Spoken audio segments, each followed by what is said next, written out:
পরে প্রশ্ন হলো, অজু ছাড়া সব সময় জিকির করা যাবে কিনা? জিকির এমন একটা ইবাদত যেটাকে বেশি পরিমাণে করতে বলা হয়েছে। আল্লাহ তাআলা কোরআনে কারিমে বলেছেন, ওয়াযাকিরিনাল্লাহা কাসীরান ওয়াযাকিরাত। আল্লাহর জিকির যারা বেশি পরিমাণে করে নারী পুরুষ, তাদের প্রশংসা আল্লাহ করেছেন।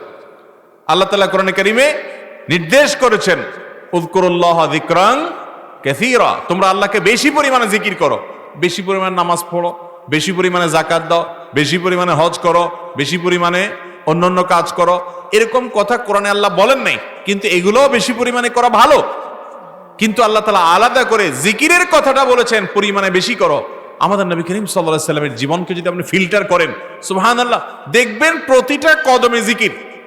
বাসায় ঢুকছেন বিসমিল্লাহ, এবং জামা খুলছেন দোয়া, জামা পড়ছেন দোয়া, খাবার খাচ্ছেন দোয়া, টয়লেটে যাচ্ছেন দোয়া, টয়লেট থেকে বের হচ্ছেন দোয়া, স্ত্রী সহবাসের সময় দোয়া, বাজারে যাচ্ছেন দোয়া, ঘুমাইতে যাচ্ছেন দোয়া, ঘুম ভেঙে গেছে রাত্রে দোয়া, ঘুম থেকে উঠছেন দোয়া, ওযু শুরুতে দোয়া।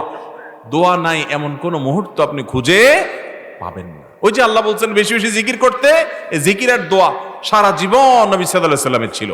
ভাইরা আমার, যেটা পরিমাণে সবচেয়ে বেশি করতে হয় ওইটা যাতে সব সময় আমরা করতে পারি, এই জন্য আল্লাহ তাআলা জিকিরটাকে এত সহজ করে দিয়েছেন যে বান্দা সব সময় যেন আমার স্মরণ করতে পারে। এই জন্য জিকিরের জন্য অজুও শর্ত না, বিনা অজুতে জিকির করা যায়। অজু সহ করতে পারলে অবশ্যই ভালো, কিন্তু অজু না থাকলেও আল্লাহর জিকির করা যাবে।